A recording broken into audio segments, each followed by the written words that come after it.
Hello दोस्तों, स्वागत करता हूं मैं आप सभी लोगों का मेरे यूट्यूब चैनल में जिसका नाम है क्रीपी रियल हॉरर स्टोरीज़।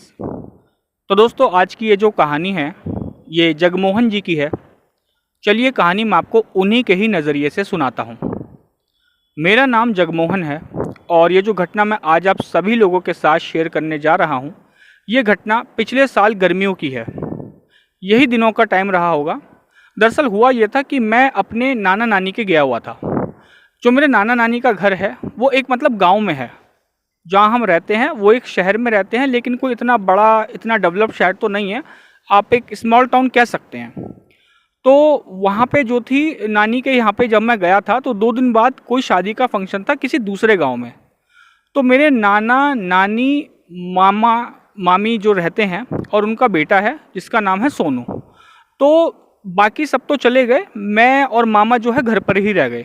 दरअसल उन्होंने मुझसे काफ़ी कहा था चलने के लिए, मैं इसलिए नहीं गया जहाँ पे वो लोग गए थे शादी में। एक तो वो जो गांव है वहाँ पे बड़ी लाइट की बड़ी प्रॉब्लम है, और जो हमारे गांव में है जिसमें मेरे नाना नानी रहते हैं वहाँ पे लाइट की इतनी कोई प्रॉब्लम नहीं है और लाइट बड़े अच्छे से आती है।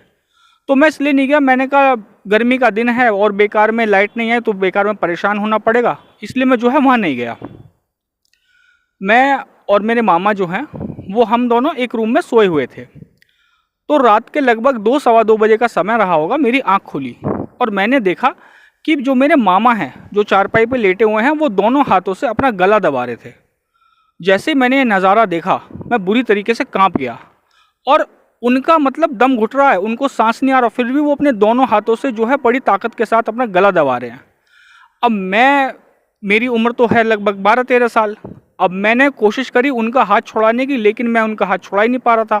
वो इतनी ताकत से अपना गला दबा रहे थे और उनको उस वजह से सांस भी नहीं आ पा रहा था। तो मैं कमरे से तुरंत बाहर निकला और बाहर निकल के मैंने तेज़ तेज़ चौक में खड़े होकर शोर मचाने लगा, बचाओ बचाओ, मदद करो, मेरे मामा की मदद करो। मैं ऐसे करके जितनी मेरे अंदर ताकत थी मैं शोर मचाने लगा। तो जो पड़ोस में जो घर था वहाँ से एक अंकल आए और उनके अपनी छत से होते हुए हमारी छत से जीने के रास्ते से नीचे आ गए। मैंने उनको अंदर कमरे में ले गया। उन्होंने जैसी नज़ारा देखा वो भी डर गए कि मेरे मामा की जो हालत थी। उन्होंने क्या काम किया, उन्होंने गंगा जल लिया, गंगा जल अपने हाथों में लेके पता नहीं कुछ उन्होंने मंत्र पढ़ा कि क्या उन्होंने कुछ बोला और मेरे मामा जी के ऊपर जो है छिड़क दिया। अचानक से क्या हुआ, मेरे मामा जी शांत हो गए। उन्होंने अपने दोनों हाथों से जो जकड़ा हुआ था ना उसको छोड़ दिया और जो है वो लेट गए। और लेटे लेटे उनका जो शरीर था ना वो एकदम कपकपा रहा था, जैसे मानो किसी ने उन्हें बर्फ़ के ऊपर लेटा दिया हो। इस तरीके से उनका जो शरीर था काफ़ी ज़्यादा काँप रहा था, हाथ पैर काँप रहे थे और पता नहीं वो कुछ बड़बड़ा रहे थे। उनकी जो ज़बान थी वो कुछ ना कुछ बोलना चाह रहे थे, लेकिन वो ठीक से बोल नहीं पा रहे थे। उनकी जो ज़बान थी वो लड़खड़ा रही थी। आँखें उन्होंने बंद की हुई थी और थोड़ी देर बाद लगभग आधा घंटा करीब रहा होगा, वो पूरी तरह से जो है शांत हो गए और वो नींद में हो गए, वो सो गए। तो जब वो अंकल जाने लगे जो पड़ोसी थे, तो मैंने उनको कहा कि आप प्लीज़ अब आज मत जाओ और आप यहीं रुक जाओ, मेरे को काफ़ी डर लग रहा है। अगर दोबारा ऐसा कुछ हो गया तो मैं कैसे संभाल पाऊँगा। अब उन्होंने भी मेरी कंडीशन को समझा, तो उन्होंने कहा ठीक है तुम परेशान मत हो, मैं आज तुम्हारे साथ यहीं पर ही सो जाता हूँ। तो मेरे को भी काफ़ी हिम्मत सी मिली कि चलो कोई नहीं, कोई मेरे अलावा तो कोई और है देखभाल करने के लिए।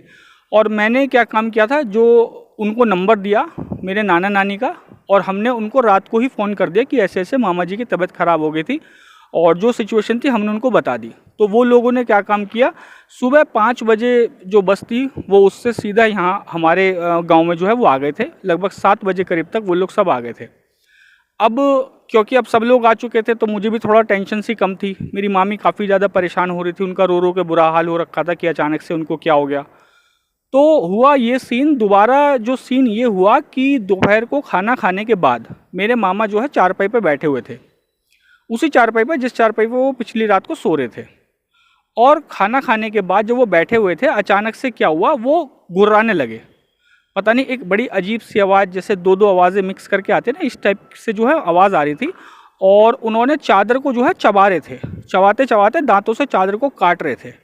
इस तरीके की वो हरकत कर रहे थे और बड़ी अजीब सी भयानक सी, जैसे कोई जानवर गुर्राता है ना कि अपने शिकार को देख के, ऐसे गुर्राने लगे।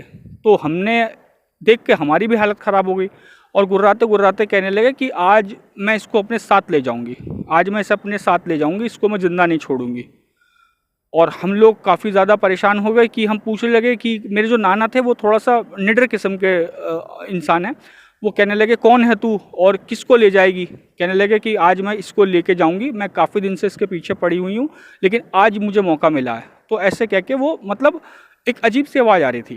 तो मेरे जो नानी थी वो तुरंत पास के ही एक मंदिर था, मंदिर से जो है एक पुजारी जी को लेके आई और उन्होंने कुछ मंत्र वंत्र पढ़ा। पुजारी जी ने वो देख के समझ गए कि इसके ऊपर किसी चुड़ैल का साया है। तो जो पंडित जी थे उन्होंने कुछ मंत्र वंत्र पढ़ा, उनको गंगा जल पिलाया और उनके एक तावीज़ सा बांधा, जिससे उनको जो थी थोड़ी सी तसल्ली हो गई। और जैसे ही वो जब सो गए, सोने के बाद जो पंडित जी थे उन्होंने बताया कि ऐसे ऐसे ये एक शमशान घाट की एक चुड़ैल है जो कि इसके साथ आई है।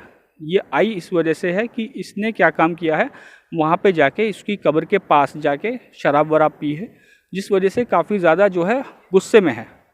तो मेरी नानी ने पूछा अब हमें क्या करना चाहिए, इसको कैसे मतलब क्या करें कि जिससे इसका हम पीछा छुड़ा सकें। तो वो कहने लगे कि हो जाएगा, काम थोड़ा सा मुश्किल है और जान का पूरा जोखिम है, हो सकता है जान बच भी जाए, हो सकता है जान चली भी जाए। तो अब जब बात इतना बढ़ चुकी थी तो हमने कहा कि पंडित जी जो भी है आप कुछ करिए। तो उन्होंने जो था वहाँ पे पूजा वूजा करवाई, हवन करवाया और जो मेरे मामा जी थे उनको भी वहाँ लेके गए।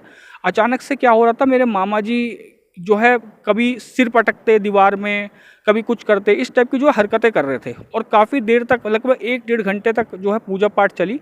और उनको जो है एक घेरे के अंदर बिठाया हुआ था मेरे जो मामा जी थे और काफ़ी उनको तकलीफ़ें हुई, वो काफ़ी चीख चिल्ला रहे थे, अपने उन्होंने कपड़े भी फाड़ दिए थे।